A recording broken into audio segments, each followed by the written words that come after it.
Herkese merhaba arkadaşlar. Günlük Magazin kanalıma hoş geldiniz. Yepyeni bir video ile yine sizlerleyim.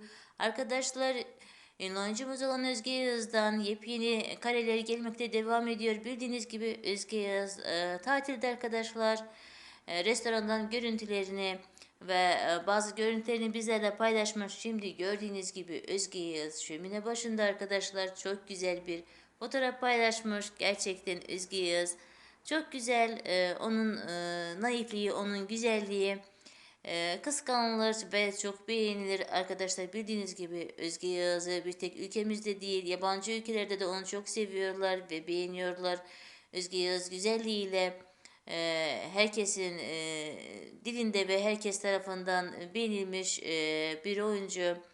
Arkadaşlar, eğer videomu beğendiyseniz beğen butonuna basmayı ve kanalıma abone olmayı unutmayın. Sağ olun, görüşürüz.